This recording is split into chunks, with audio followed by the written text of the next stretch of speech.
श्री स्वामी समर्थ.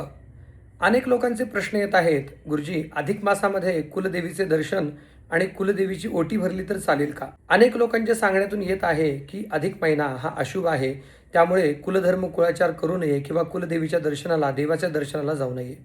तर सांगू इच्छितो आहे, अधिक महिना हा अशुभ नसून हा भगवान विष्णूंचा पुरुषोत्तम मास आहे. या महिन्यामध्ये केलेली सेवा किंवा केलेले कर्म आपल्याला अक्षय्य फळ देऊन जाते. त्याचा कधीही क्षय होत नाही. जे कर्म आपल्याला अधिक प्रमाणामध्ये फळ देऊन जाते. विशेष करून जगज्जननी आपली कुलदेवी ही विश्वाची आई आहे आणि तिच्या दर्शनाला काळाचं वेळाचं कोणतंही बंधन नाही.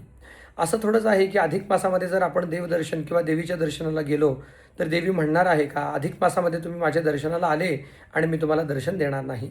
असं नाही. अशा कोणत्याही अफवांवर विश्वास ठेवू नका. अधिक मास अत्यंत पवित्र आहे, पुण्यपावन आहे. या मासात केलेलं देवदर्शन अधिक प्रमाणामध्ये आपल्याला फळ देऊन जाते. त्यामुळे नक्कीच आपण देवीची ओटी भरू शकता, देवीच्या दर्शनाला जाऊ शकता आणि नक्कीच आपण हा महिना आनंदाने सेवेमध्ये घालवू शकता. श्री स्वामी समर्थ.